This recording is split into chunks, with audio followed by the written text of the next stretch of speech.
another league in the state that has 11 teams. And a few years ago we were at 4. We're in a league with 4 teams. The NMC at one time had 6, so it's a big deal. It's a big deal to be all conference. The Hillman kids, the Rogers City kids, they had quite a few, but it was up for debate, and it was fun. It was fun to go over there. Last year I think Brad was second team, and Huffmaster was honorable mention. This year Bradley Gresson's was first team all league in the North Star.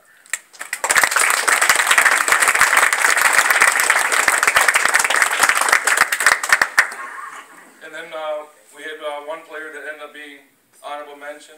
A couple kids were put up, Curly and Cage, both put up, and through discussion with the other coaches, we couldn't look past the fact that Cage Williams had 6 wins in the league, and he's our honorable mention.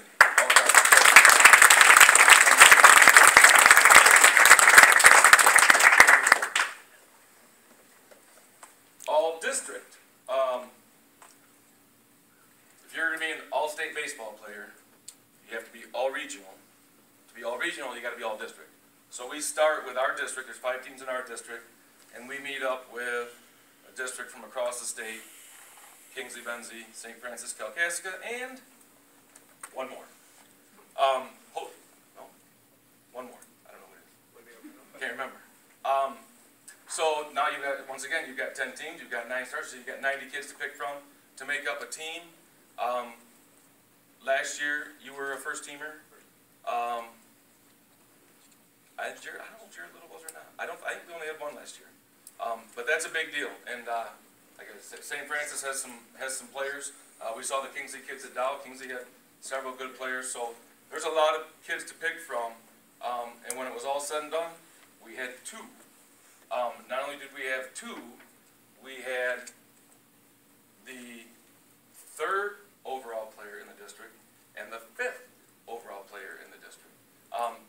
All district for outfield, and he was the first. He had the most votes as an outfielder, and he was 5th overall. The top 5, their names go to the all-regional selection. I haven't heard back from that yet. I'm not involved in that, but it's possible that Bradley Curley could be all-regional, but he is definitely first team all-district.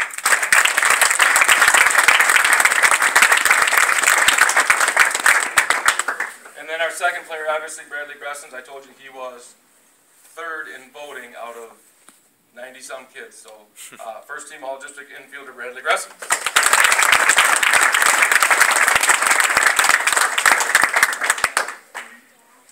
Also at the all-district meetings, we submit forms with grade point averages for academic all-district, and those kids can be academic all-regional, they can be academic all-state. I think next year our team may have a chance of doing something like that. Our girls softball team was really close. They had a really high GPA, but we had 3 kids that were academic all-district. First was Ray Molnar with a 3.78 GPA.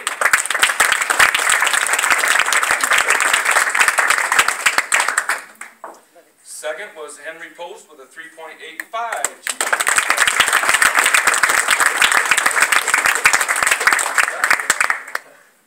And if you've been at any awards ceremonies in the last week, you know that Bradley Gresson's salutatorian at a 3.95. He's academic all-district as well.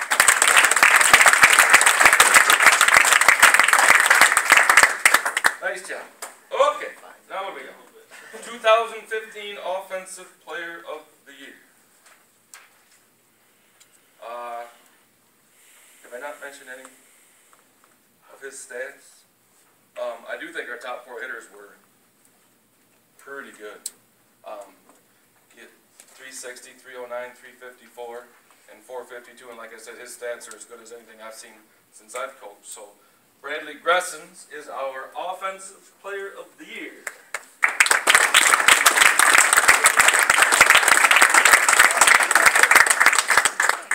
Nice job.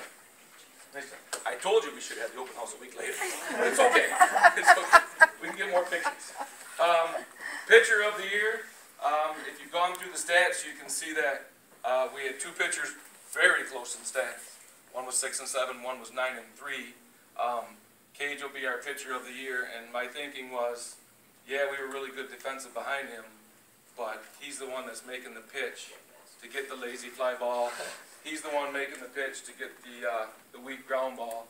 And I just think he was a little better at executing some of his pitches, and that's why he got 9 wins. And Cage Williams is our 2015 pitcher.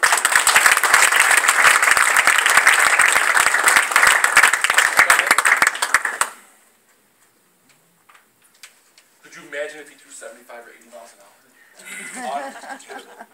And I can tell you how good he is. Tawas threw one of them against us, and he kept us off base. I mean, the Ross kid pitched just like Cage, and he threw a curveball, and he kept us off. He kept us off balance and things like that. So that tells you just how good he is. So 2015 Defensive Player of the Year, I think we had several candidates. I think if Livix plays the whole year with us, you can't hide the fact that the infielder had 1 error.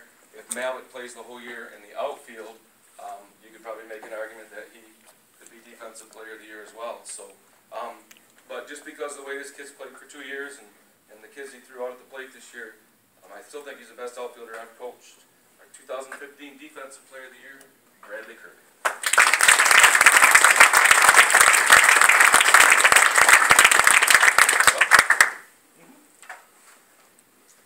I give out those 3 awards each year, and then from those 3, I'd like to pick a most valuable player. We could go on and on about some of these kids, but not only did Gressons have a great year, just a great career. I've been here 10 years. I don't think anybody's been this good. I think before I got here, I hear stories about Justin Jimenez, Eric McCausey. There's another kid I can't think of too, but he's got to be in the conversation for some of the greatest players that we've had in school. So just huge numbers offensively. And this year's MVP, obviously, Bradley Gressons.